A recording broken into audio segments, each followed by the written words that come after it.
Ostatnim razem pogoda trochę pokrzyżowała nam szyki i musieliśmy przerwać nasze testy, więc nie udało nam się sprawdzić wszystkiego, czego chcieliśmy. Dzisiaj, korzystając z tego pięknego słońca, wybraliśmy się po raz kolejny na wycieczkę, żeby przetestować zarówno Fastera, czyli nasz najstarszy model, który powoli już staramy się wycofywać z oferty i próbujemy przekonać Was do tego, że jest lekko przestarzały. No i oczywiście Fasti 4 w wersji Max, którego mam zamiar przetestować w tych dość trudnych warunkach. Jak widzicie, stoimy sobie na trawie. Mam górkę przed sobą, taką dość fajną i bardzo nierówną. Chciałbym zobaczyć i porównać, jak te dwa pojazdy sobie dadzą radę. Przyznam się Wam szczerze, że sam jeszcze tego nie próbowałem, więc dla mnie to też będzie jakaś nowość i trochę ciekawostka. Zaczynamy od Fasti 4 w wersji Max. Zjeżdżam w dół, potem pod górę i zobaczymy, jakie będę miał wrażenia.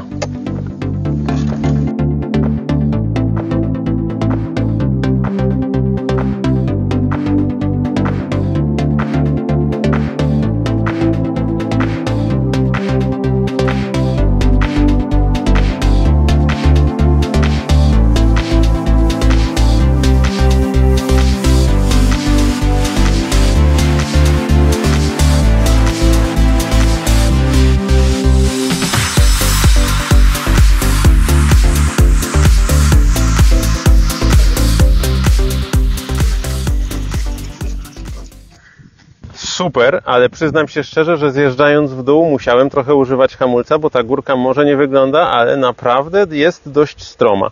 Jak widzicie, Fasti 4 Max poradziło sobie bez żadnego problemu, zarówno ze zjazdem, jak i z podjazdem. Zatrzymałem się tutaj celowo, mamy jeszcze nachylenie, spróbuję ruszyć, zobaczymy jak to pójdzie. Świetnie, wszystko jest ok.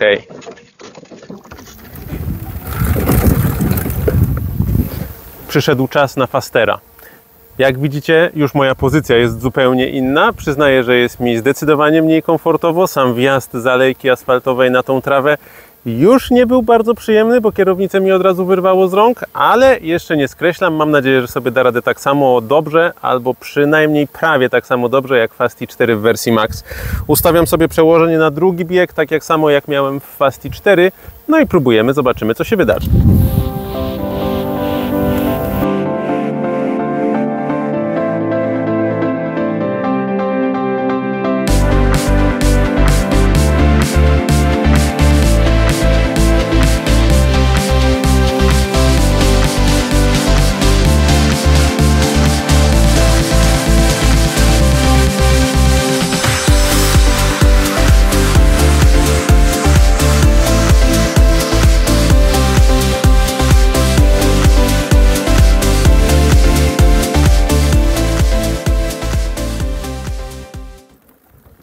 Bardzo mnie cieszy, bo Faster dał sobie radę pod tą górkę.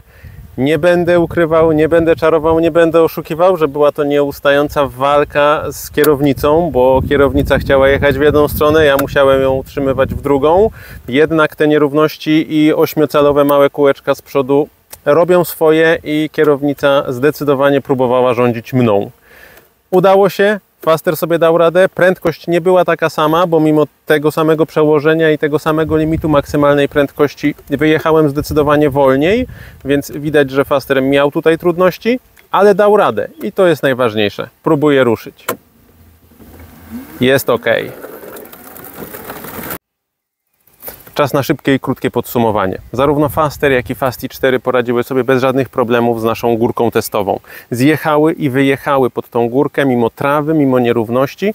To za sprawą dość mocnego silnika. Zarówno Faster, jak i Fasti 4 posiadają silnik o mocy 1000 W, co powoduje, że nie jest to dla nich żadne wyzwanie.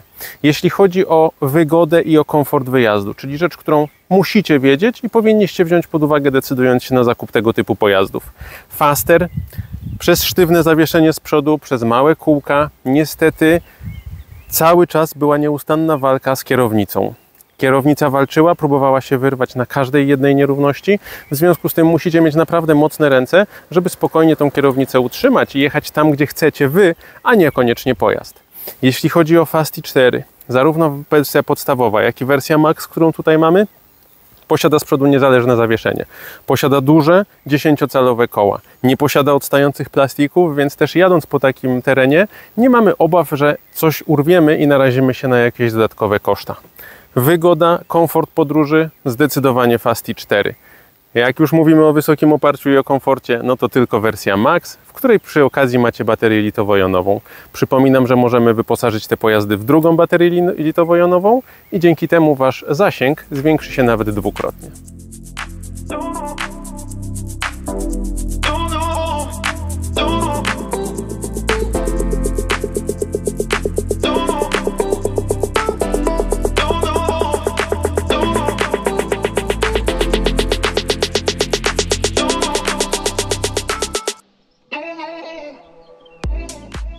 Już kilkanaście minut jeżdżę Fasterem i muszę Wam powiedzieć, że coraz bardziej doskwiera mi ból pleców i to, że cały czas się obijam o ten plastikowy boks. Zdecydowanie wygodniej byłoby mi, gdyby tutaj było fajne, wysokie oparcie, tak jak w Fasti 4 Max, które zaraz przetestujemy.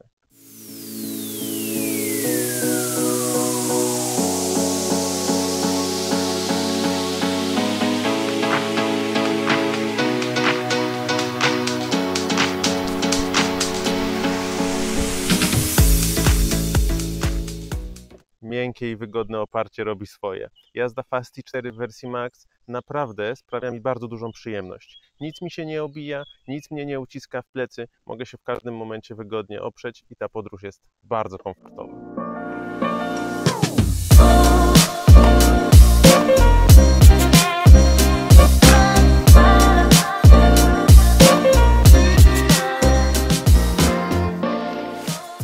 Zróbmy sobie teraz porównanie i test drogi hamowania, zarówno Fastera, jak i Fasti 4 w wersji Max. Mam ze sobą butelkę, która pomoże mi i wyznaczy mi miejsce, w którym zacznę hamować jednym i drugim pojazdem z jego maksymalnej prędkości, czyli z 25 km na godzinę. Butelkę stawiam w jednym miejscu, mam nadzieję, że nie będzie żadnego lokowania produktu. Idę po Fastera, przejadę się, rozpędzę do maksymalnej prędkości, zacznę hamować, zobaczymy, gdzie się zatrzyma.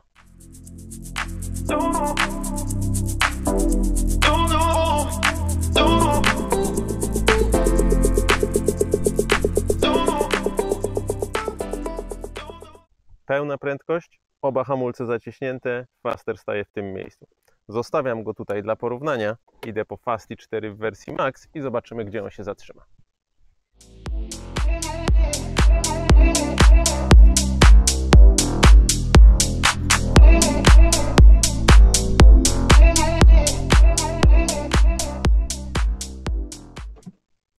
Teraz już mamy prawdziwe potwierdzenie, że Fasti nie jest tylko bezpieczniejszy, bo takie jest moje odczucie.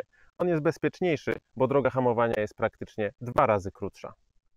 Mam nadzieję, że tym krótkim materiałem przedstawiłem Wam zasadnicze różnice między starym Fasterem, który już tak na dobrą sprawę swoje lata świetności ma za sobą, i najnowszą serią Fasti, którą w tym momencie polecamy wszystkim, żeby Wam się naprawdę dobrze jeździło i żebyście byli zadowoleni z pojazdów Electroride. Zapraszam Was do śledzenia naszych mediów społecznościowych i oczywiście subskrypcji naszego kanału, żeby dowiedzieć się więcej na temat wszystkich pojazdów z naszej oferty. Do zobaczenia.